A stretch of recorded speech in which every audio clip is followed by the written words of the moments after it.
Hi, you're listening to When Isabel Met Aviva, a podcast about rom-coms, female-driven screenwriting, and how to break into the entertainment industry. I'm Isabel. And I'm Aviva.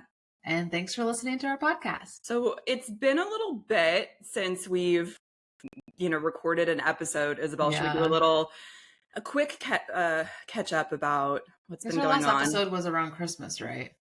I think so. Well, I'm sure people are understanding that I live in Los Angeles, so January was a pretty chaotic month for me. If any of our other listeners out there live in LA, I hope that you're all okay, and I hope you're safe, and I hope, I hope none of you were affected by the fire, but if you were, if you know anybody who needs food or anything, please do reach out to me. Like, that is what I do for work outside of screenwriting. But yeah, it's definitely been a pretty chaotic month and start to the year.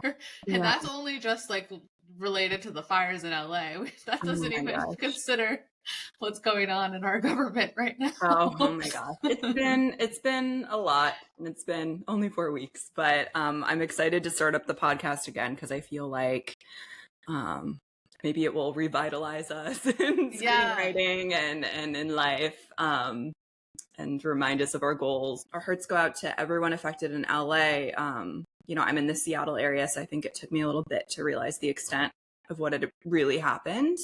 And of course now I've seen footage and everything, and it's really sad. So, but Isabel's doing really good work.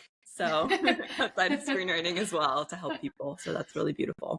Yeah. Quick question for like you and our audience, because I did have this discussion recently about like how this affects the entertainment industry, just like kind of all the chaos in our world. And like, do we think that actually more movies will get made because because like, I don't know, is there that feeling, sort of like, I think we talked about this before, like post 9/11 or like post even like the pandemic, like people just like want to watch stuff to like not necessarily like numb themselves, but more for like to like for something comforting.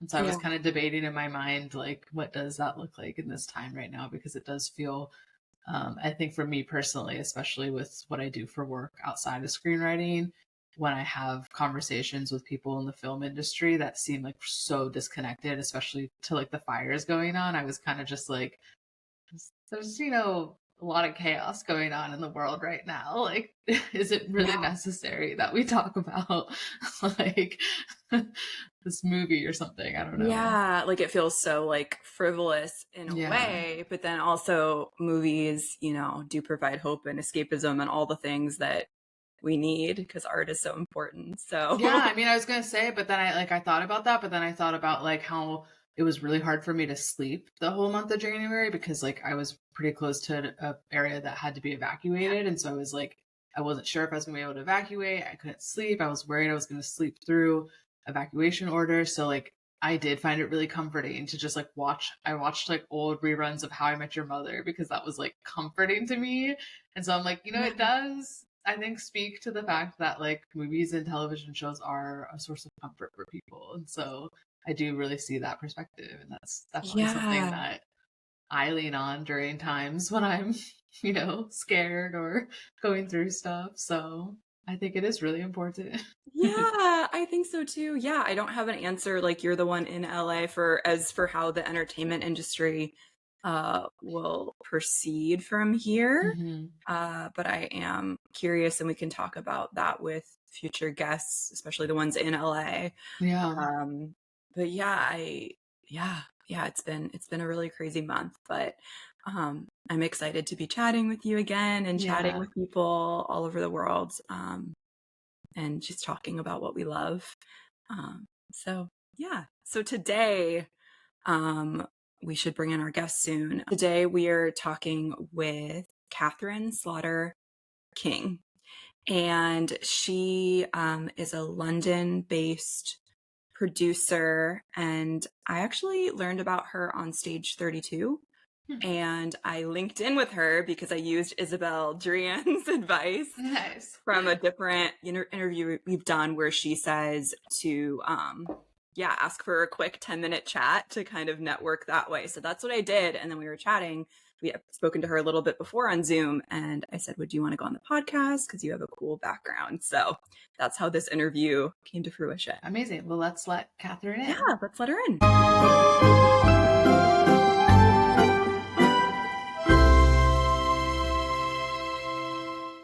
So we have Catherine here from England chatting with us today. And yeah, thank you so much for coming on the podcast, Catherine. Yeah, thank you so much for having me.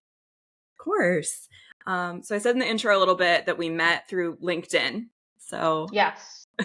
Yeah, you were so, I love it. I love tenacity. You just like reached out. Well, so, especially like in development world, like it's so, or just like TV film, like people, I don't know, people just and maybe assume that nothing's going to come of it, but I don't know, you should always try and reach out to people. You just never know. So much stuff, my proper kind of work contracts have come through reaching out to people.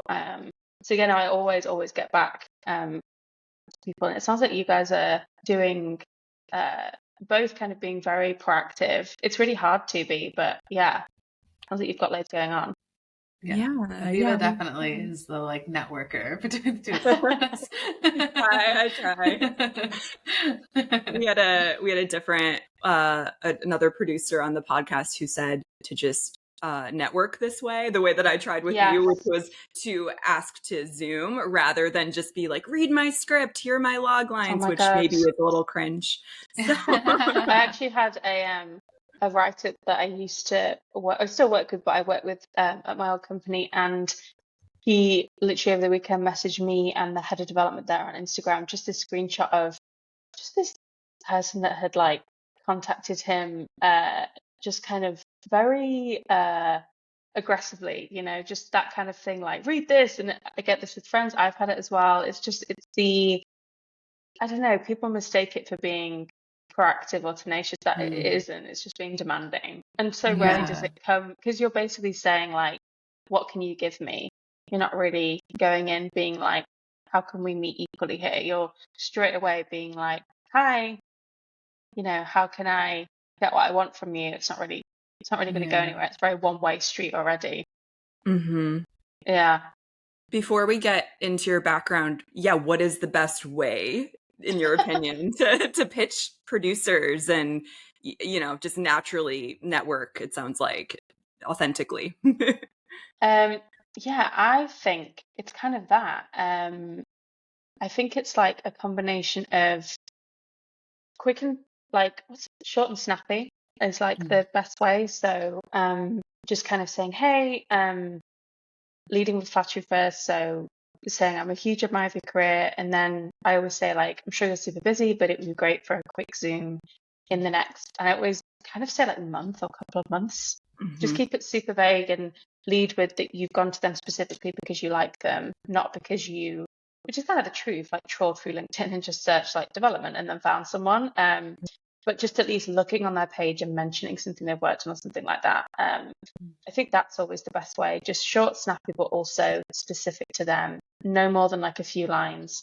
I think that's the best way. And then if you do get a chance to Zoom, I always like to end it with saying, let me know if there's anything I can do for you. And obviously that's tricky if they're more senior, because they will be typically, like you're going to them for advice. So even I just try like saying like, let me know if you need anyone to come and help you with script reading or just something like that.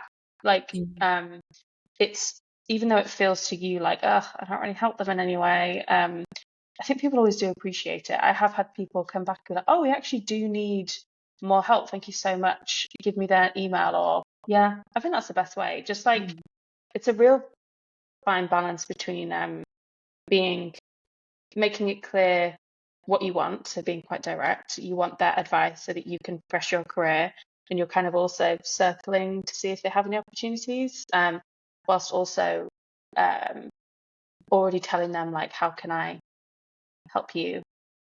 That's the best way. Like it's the opposite to I've written this. What do you think? It's like not making it too immediate either. Often those kind of messages are there's such an urgency, and you're just like so off-putting. You're just like, people are busy. I don't have time to read a stranger's script. But if you're nice about it, maybe I can read the first 10 pages and I can give you some notes, just Yeah. balance. Yeah. Makes sense.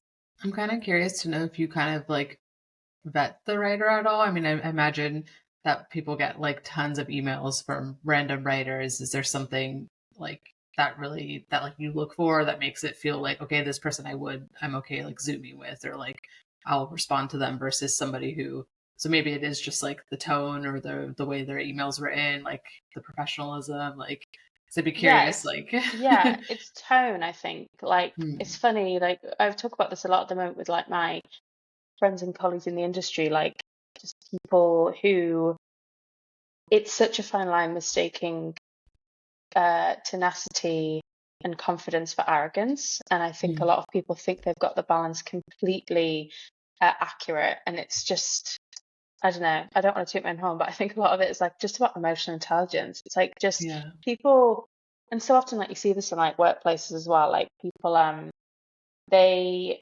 often, any sort of like team leader, I think maybe, I'm just paraphrasing, but like can't speak for anyone specifically, but I think the best bosses I've had are people that have a perfect balance of like being authoritative, but also really empathetic and just really good with people. I think it's just those things. I think some people might think like, well, no, what's the point? But there's being friendly and pleasant this isn't the place for that. Like just being direct and professional. But I actually think no, especially in creative industries, so much of it is like just about whether you click with someone. And I personally, someone that I would be interested in taking things further, or if their message seems friendly and open, then yeah. Whereas if someone emails me, even if it's not a long email, even if it's just like very direct and like blunt, I'll just be like, it would turn me off. I'd be like, no, you're not prioritizing demeanor and like just a pleasant manner. Like that's not just like a UK like British thing of like, we're not all like Downton Abbey. Like that's not what I mean. It's just like it's just that's what will get you jobs. Like it's like people will rehire and want to work with people who are amicable, affordable, and available. People that are just like, I'm really good to work with. I can always be available to you as much as I can for work. And yeah, I'm not going to charge. I know my worth, but I'm not going to charge through the roof. It's just balance. The people that, especially in a freelance world, I think the people that often maybe don't get rehired or lose out or struggle to make those initial connections are people that are, I think, almost like just too demanding. It's a real balance. Yeah, it's a very convoluted answer, but balance is key. Just don't be a dick, basically. Yeah, definitely. That's simple. Don't be a dick. Yeah. And then, of course, I think our viewers, listeners would love to just know about your background and, what producing work you've done. You've worked with Olivia Coleman, which is really cool. And you've also done a lot of Romcoms. So yeah, can you tell us how you got started and what you do now? Oh my gosh, to be clear, never worked with Olivia Coleman directly. Oh my god, imagine if I pretended. No, I work with I do like script reading for her company. So the person that sends me the scripts there is super, super nice. And so that was again, I think maybe it was like height of lockdown. I think I just similar thing, called, emailed them, and they needed help, and I've just sort of continued that contact ever since. And just doing if it's lots of companies do this. I don't know if it's the same in where you guys are in America, but smaller independent companies over here will just be inundated with like agents will send them stuff like, oh, this writer's done this, but the people working there, they're already working with their own writers. They don't have time to read through everything properly, so they need people just on a freelance basis to look through a script or a book and just give their thoughts on whether this would be a good fit for the company. So that's basically what that is. It's a really good way as well for people who are just sort of starting out in development or TV to get a foot in the door and get some experience, because it's just lots of critical skills like story notes, character, all the things that you have to keep an eye out for in your own writing as well. It's a really, really good way of doing it. You can do it in your own time also. But yeah, it's really good. It's sort of while the industry is still very difficult, as you both know, it's a really good way to keep sort of flex those muscles and keep those skills fine-tuned. Yeah, what was the second question? The second Just thing you about your asked? background and what you've done as a producer and what you're doing now. Yes, so yes, never met Olivia Coleman, probably never will.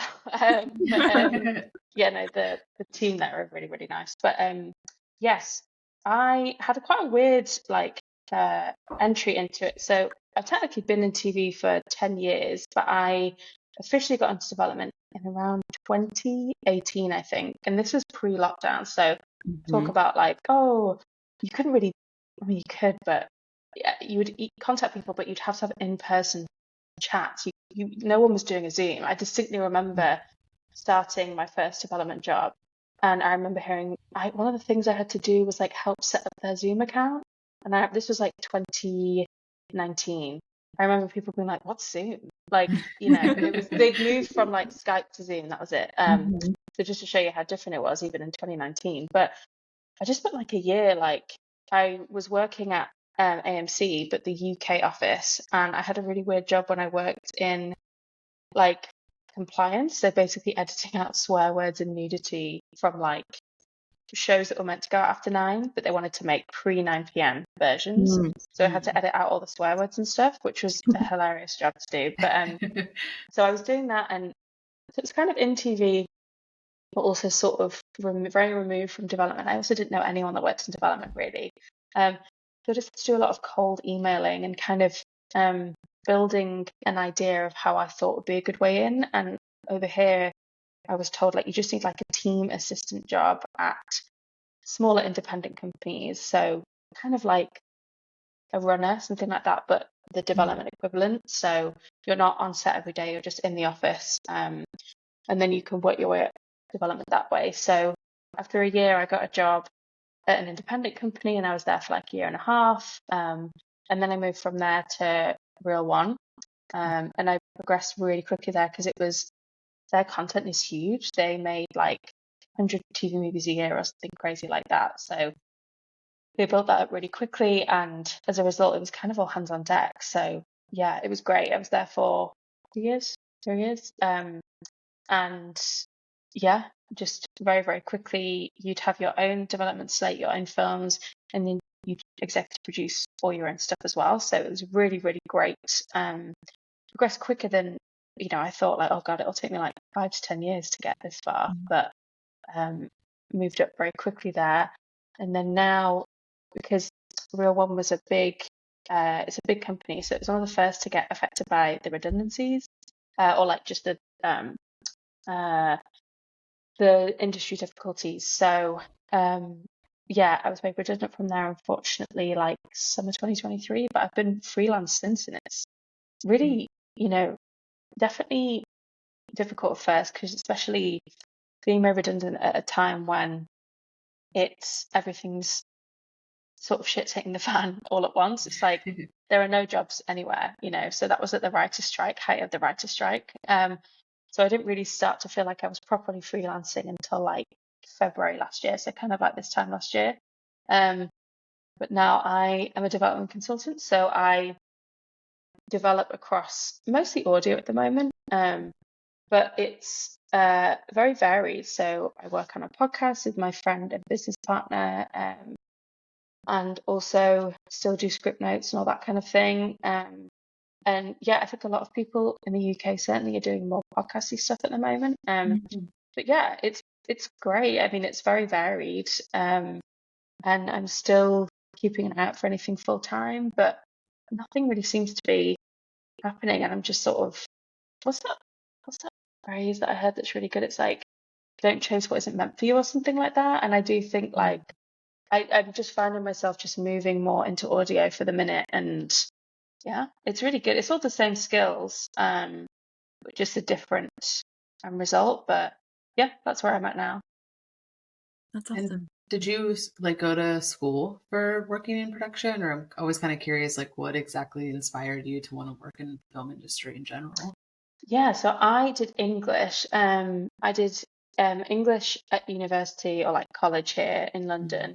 And I always knew I wanted to go into TV. But I was pretty sure early on that I didn't really want to do production. And I wanted to do writing eventually, but I just kind of thought like not right now. I'd like to do something a bit more, something in between. And then it was only when I started working at AMC job that I think I heard about jobs called development, development executive, things like that. And then I was like, oh, that's it. That's exactly what I want to do. So I had like a vague idea. And then I remember everything clicked because I remember like I always loved writing, but I also really liked editing, like, essays at school and stuff. Like I loved that part, like my own stuff. And like if anyone would ever ask me to read over something, I always found it so satisfying, like neatening things up, which is what development is. You're looking through draft after draft and like shifting things and giving notes on how you think the writing can be the best it can be. So yeah, it was like a definite hunch, like I think I know this is what I want to do. But and then only when I heard about the job, I was like, oh, that's it. Because English, there are lots of production courses you can do over here, but at least in the UK, I don't know what it's like for you guys, but in the UK, English at school is very like, these are the set texts. This is what you learn. It's very like all into the classics and stuff. And same thing at university. Obviously, I'm very lucky, I had a university education. That's great. But it's not like, for a while, I was kind of like, oh, well, I like writing, but maybe this writing is not really my thing. And I just was always obsessed with TV writing. So I think that made it a bit more confused because I didn't really know. I don't know, it just sort of makes it harder to kind of imagine where you would go, kind of thing. It's not like at colleges as well, there isn't like there'll be like a university newspaper, but it always feels in America like there are certainly more societies set up to help sort of nurture talent. And we do have that here, but everything's a bit more, it's not as clear, if that makes sense. So things can feel a bit hazy, especially if you want to go into anything creative post-college. You're not walking into the first week of college and knowing like, oh, there's a writing society, or and that might have been a London thing. London isn't a traditional campus experience. But yeah, it was definitely, English was probably the best degree possible to do development, because it's just writing and analysing writing and stuff. But yeah, I didn't do anything tech specific, because there isn't really. There's something called the NFTS over here, which they do development courses, but I think that's like a post-grad thing. It's not like you don't go to college to do that. Yeah, it's difficult. It's kind of muddled. We also don't have, I think it's getting better, but we don't have clear writers' rooms here also. So it's not like you leave college and then you go and be a writing, is it called like a writer's assistant in a writer's room? We don't really have that here. It exists, but it's much, much hazier, much more vague. Yeah. I did undergrad English as well, and there was no like film path or anything. Like, it was not, there's not really a clear trajectory with that major here either. No. I mean, depending on the school. Yeah. Very hazy. But so you sort of have to build your own network. Like me even trying to figure out how to get into development, I just sort of made my own mind map, really. I'm like, okay, well, I just pulled together different people's advice and was sort of like, I guess this is the route. Yeah, it's a lot of that, which is difficult. I wish it was like I wish we'd have people sometimes come and talk to us at school, like, oh, but it would be more like production heavy, directing, things like that. Like, I'm from Manchester, and now Manchester has a really booming, it's called Media City. There's loads of TV stuff that goes on there now. But I wish that if I'd have known at school that development was a thing, I would have been like, that's it, like instantly known. Yeah, I just wish it was more, but it's tale as old as time, everywhere. There's always such a lack of awareness and funding towards art stuff. So yeah. And when you mentioned being an executive producer on the Romcoms, is that correct? Yeah. The real one. So how did you understand what producing entailed by that point? Like, could you had previous, I'm just curious because I'm curious for myself how to become a producer and make my own work. So if you have, I'd love to hear more about your producing experience at that time. Yeah. So executive producing our own stuff, that was like at Real One. So I saw two different sides of it. So at places I was at previously, I would see help like production schedules and help production planning, and that was a lot more like technical, so money-based budgeting, that kind of thing. So I remember seeing a lot of that and seeing all these schedules and like a lot of like line producer stuff, which is just a lot more pragmatic and money oriented. And then when I was at Real One, I would, as the EP there, you would have an awareness of budgets and things like that. But because you, as a development executive, also getting that executive producer title, because you're the one that would work with the writer, you would then basically kind of, I don't know how to describe it, it would be more leading how tonally and stylistically you wanted the final project to look. So you would be liaising with lots of different departments. So you wouldn't necessarily only be looking at budget, you would also be looking at location. So talking to the scouting people, and also you'd make, I remember we had to do these big sort of tone meetings where you'd address like, this is how we want this to look, and this is how, so you led the direction of how you wanted the end product to look. And then different teams would take that away with them when they went to fulfill their requirements, whether it was costume, all those kind of things. So it was more like an overseer, which I guess is what you think of as an executive producer. But in terms of the other production side of things, which is like, I think just very, very budget heavy. I think that's more common over here when you're in like a smaller production company.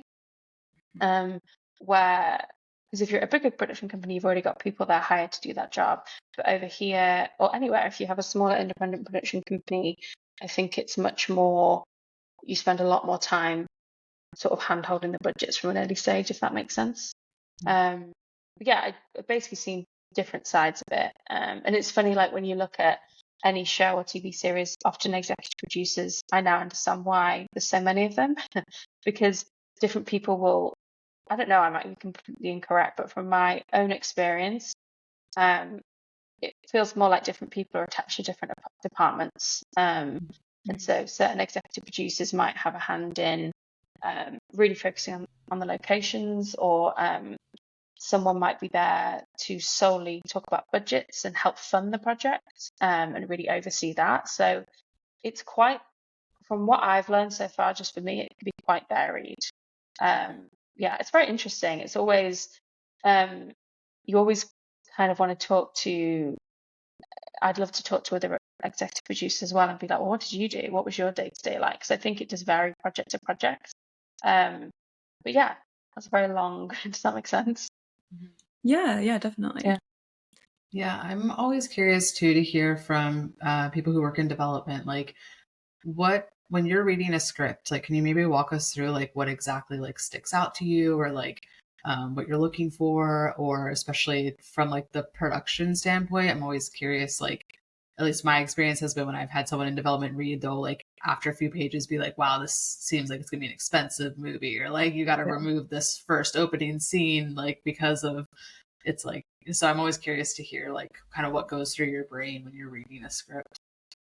Yeah, it's funny. I actually always go to, that's my last thing that I think about, because to me that can be changed very, very easily. If something's expensive, it's easy than people think to switch stuff up. The things that I really focus on are structure, character development, and dialogue, like those three things together. So if on a first page, in the first 10 pages, those three things already need to be present, because I think it helps build trust with the person that's reading it. Like I need to trust that the writer knows how to present characters that feel real, and that's often, you show that in the first 10 pages through dialogue. So people actually have to sound, it's not that they have to sound what the character sounds like, because at that stage you don't know the person if you're reading it, but they have to speak like a real person. Something has to happen within the first 10 pages. So that's a demonstration of like structure. So like I already will trust that, okay, I know this writer is showing me that they know how to move something forward. And then what's the other thing I said? Character development, Dialogue. That's everything. Dialogue? Yeah, that's all of the things. Those are my three sort of golden things that I look for. And it just instantly, it's a trust thing. I think you have to, a writer just has to show that they have a grasp on those three things, which I personally think are fundamental to telling a story well in whatever format. It's like the same with anything. Like if I'm reading something, if I personally don't feel like either of those three things are not being achieved, I won't finish it typically because I don't trust it. But yeah, it's easier than people think to do that in the first 10 pages. But that's how you grab me, personally. I think that those are the sort of three absolute gold standard things to tell any story effectively. And the goal is to make someone want to finish it. So if someone loses interest, it's probably because one, two, or all of those three things aren't present or aren't working effectively. Yeah, that makes sense.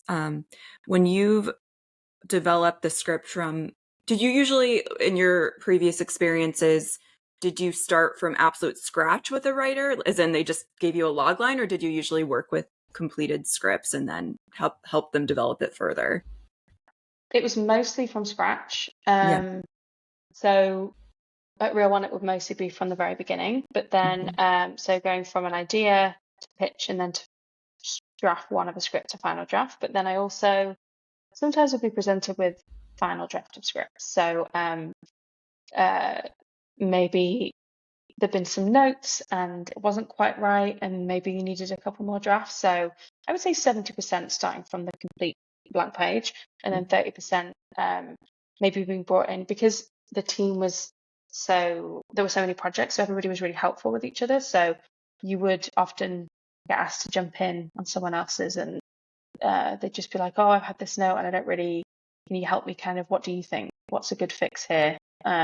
That kind of stuff, which is always fun. So yeah, it was a mixed bag.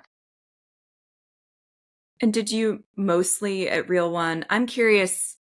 I mean, I don't know if you can answer this. If production companies in England, are they working with American writers in these situations, or is it mostly British writers or international? Like, where are they? Where are they located? No, that's a great question. I think it really depends. So, like, Real One was interesting because they're actually a Canadian company, so they'd have a whole mixture of people that they work with. But I've also worked at UK companies that it would mostly be UK writers, but they'd have some American writers. I think typically in the UK, there tends to be, and this is probably changing as we speak because of how the industry is changing, but there's always a focus on specifically like regional talent, especially like there's always a desire to get, they call them like hubs. So London has always been the main place where TV exists, but there's always a desire to get regional voices. So anywhere that's not London, non-London centric stories. And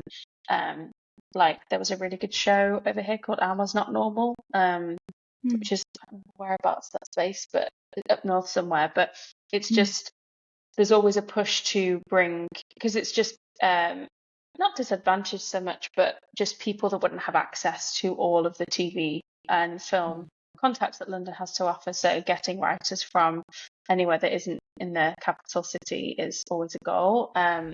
But that said, people in the UK, we really do grow up watching a lot of American stuff. Most of the stuff we watch is American, really, or a lot of it. So I've never really felt like a reluctance to work with American writers. And I think especially now, from what I've heard, I don't know if this is true, but the way that TV's, kind of going through this recession, because of the writer strike and then COVID, and then how the advertising revenues change with streaming and stuff. Now I'm hearing that it's England or UK and American sort of like production budgets, and there seems to be a lot more like coming together across the pond, which is great. Obviously, probably a lot out of necessity because everyone's just sort of pushing their money together. But yeah, I think it sort of seems to be leaning more that way. I've just heard that from a couple of people, so I don't know how true that is across the board. But yeah, it seems to be moving more that way. Yeah. Yeah, I always wonder about that, like in other countries, like because I know here there's always like the discussion of where to film things based on taxes, and so I Yes. always wonder if that's similar in another country. Well, yeah, because they did Game of Thrones in Ireland, right? Yeah. Yeah, so yeah, Mm. completely. I think I was just thinking more in the early stages where you talk about writers, but actually production, yeah, I think it's just tax break led, you know. Mhm. So I know Ireland's always a big one. But yeah. Yeah, very cool. And is most of the, I would think too, like if the content is targeted towards like a UK audience, that it would maybe make more sense to have a UK writer, right? Especially for a show that like is going to be very specific to like that world. I would think like I wouldn't know how Yeah, to write for like, Yeah, British humor some is small different. town in the Yeah. UK. I'd be British like, humor. British yeah, humor is so different, and like I listen to who do I listen to? Like Conan O'Brien's. So I Yeah. consume so much American content, both podcasts and TV and film. hmm So I listen to Conan O'Brien's podcast quite a lot, and he has talked Yeah. a lot about how much he loves UK comedy, and that is something that I hear quite a lot from other American podcasts, like just like things that they view from us as classics, like Faulty Towers, The Office, stuff like that. But they are yeah, so UK centric, you know, exactly as you say, it's about like it's you would have to be from the UK to write that because it is a very yeah. specific comedy style, like I don't even know how to describe it, kind of sarcastic. Yeah, like Mm. Fleabag comes to mind too. It's Oh, very, Fleabag, very yeah, British. sorry. Well, How even could the I difference forget? Yeah, between The Office, right? Like there's the UK version of so The Yeah. different. Office and then the And it's American so version, like funny, totally like different. yeah, it's so different, and it's so funny. Like I love both. Like I Yeah. rewatch the US. I know the US Office like, off by heart. So many of my friends watch it. I love Parks and Rec. Like there's a love for both things, but they're so tonally different. Yeah, I think Yeah. Mhm. UK writers for certain projects are kind of essential. Like, and I do hmm think I'm trying to think of people that show up in American stuff a lot. Like, have you seen Peter Serafinowicz? He plays. Have you guys seen Parks and Rec? Yeah. Yeah. Okay, so when that episode when they go to London and Andy has that boss. Do you remember his boss? Oh, Do you remember him? Can you picture him? He's gosh, like just very so long tall. ago. I've Yeah, I only can seen like Yeah, random vaguely episodes. picture yeah, this. he's like very, very tall and like he's just really like eccentric and is he like royalty? I think he's royalty. Anyway, I can't remember, but it's Peter Serafinowicz who is to me so British, like in terms of his humor. He has this I actually don't even want to recommend it to you because you're probably like, what is this? But he has this character that people love over here. It kind of has like a cult following called, is it Brian Butterworth? Brian Butterfield? This character that he does and does sketches of. You'll be able to find it on YouTube. And people over here love him. He does stand-up shows. He is so British in that style of humor. But like he I think went down very well in appearing in Parks and Rec. And he was in is it called The Tick? There was like a show about a superhero called The Tick or something. That sounds And That familiar. sounds familiar. yeah, he does like a lot of American stuff. But so I think, and like Sacha Baron Cohen, obviously, like the Yeah. two do merge, but they, I think, I wonder whether the merging works well because they are bringing their quintessential Britishness in terms of Yeah. Mm. humor to the project. Um, like there was a series called Ghosts over here that they made into a US version. I haven't seen the US version. Apparently, it was really good. But like sometimes the series over here was very British in terms of comedy, and sometimes when they translate to the US, it doesn't quite work. But that one is Yeah. apparently meant to be good. But yeah, it's a fine balance, definitely, I think. Yeah. Yeah. And when it comes to rom-coms, do you notice any cultural differences in what maybe viewers in the UK would want versus America? So many people here like love US rom-coms. Yeah.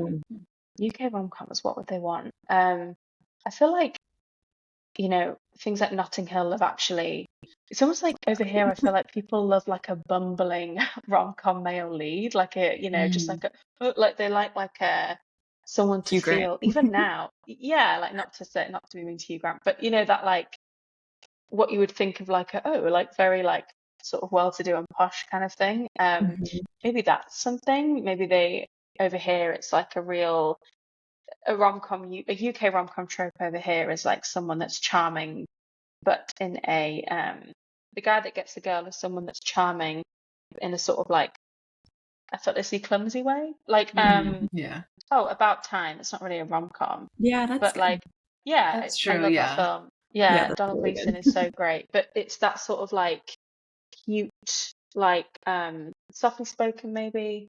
That seems to be what even Jude Law, like Jude Law in The Holiday, he's more confident and he's kind of, his whole thing is that he doesn't really commit to anyone, but that's because he's a widow and he's got these 2 kids. There's always like a charm. I think that seems to be like the difference. Whereas like I'm trying to think, like something like 27 Dresses, or like James Marsden in 27 Dresses is kind of like a lovable rogue, you know?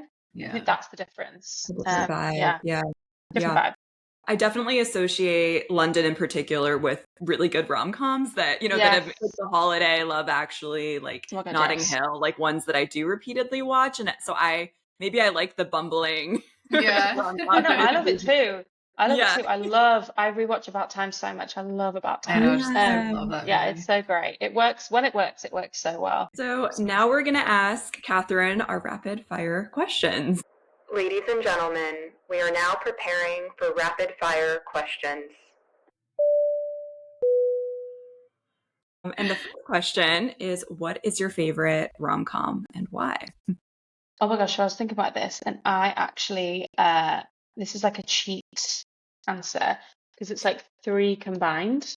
So it's When Harry Met Sally, It's Complicated, and The Holiday. That's all great. Because I couldn't pick one, because I love When Harry Met Sally, because talking about dialogue's so real.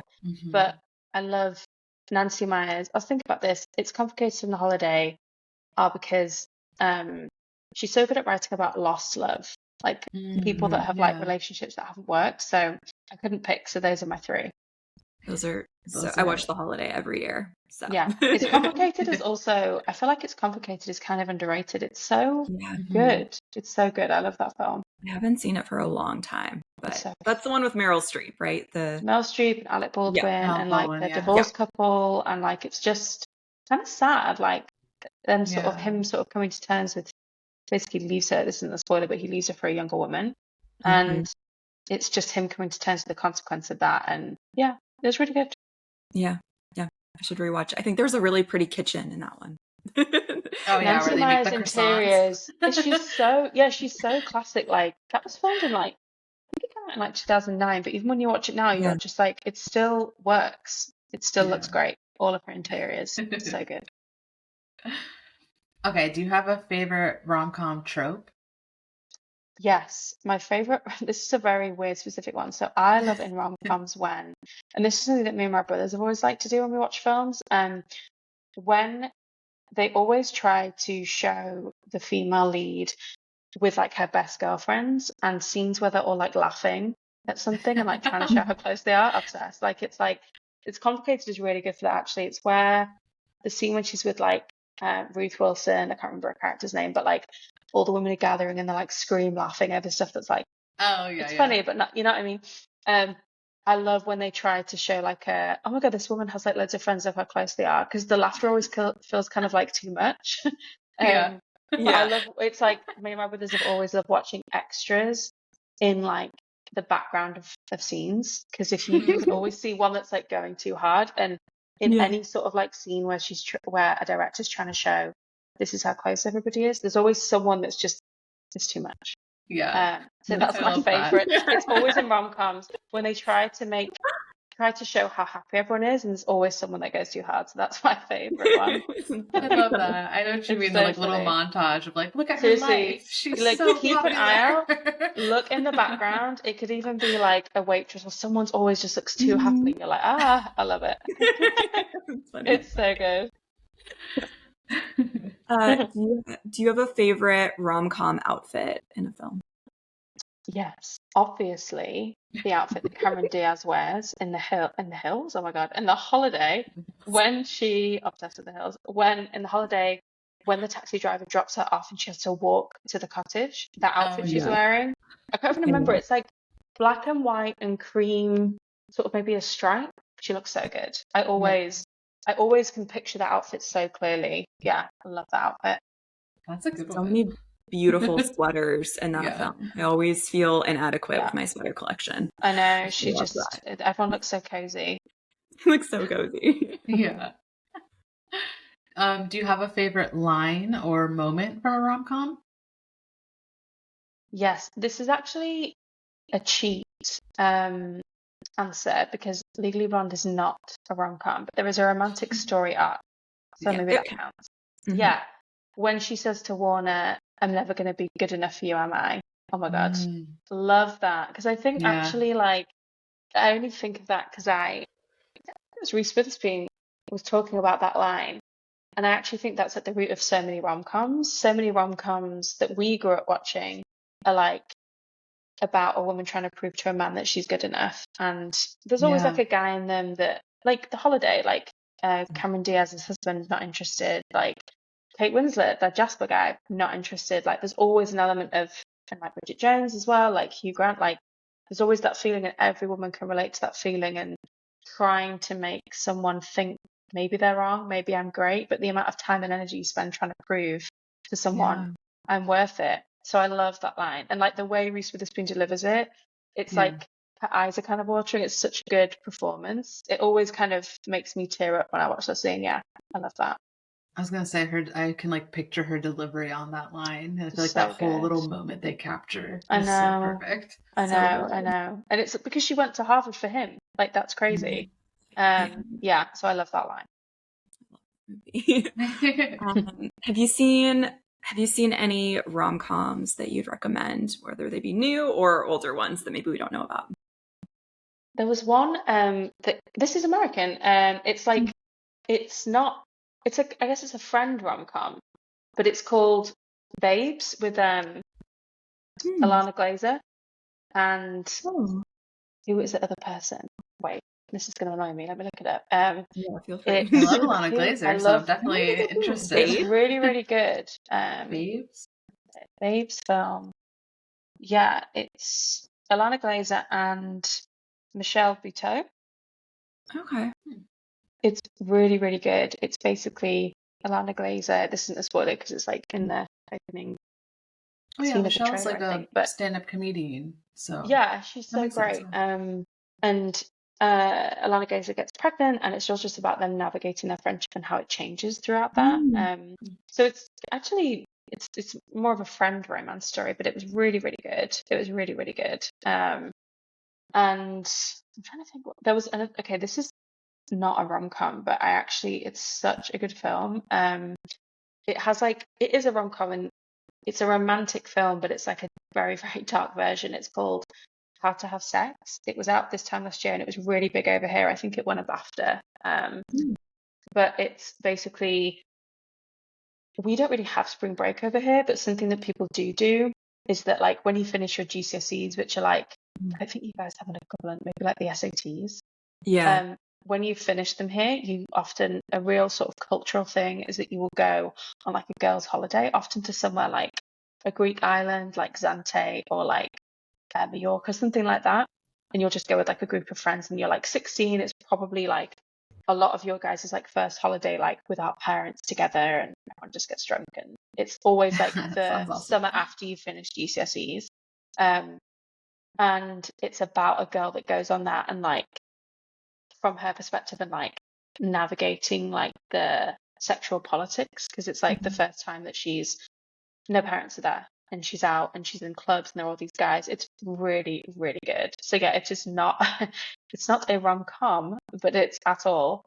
But it's like, I think for fans of rom-coms, I really would recommend it. I mean, trigger warning, there's a lot of difficult stuff in there, but I actually only thought of it because it was such a very UK centric, and I don't know whether it made it over to you guys, but I would recommend. It's so good.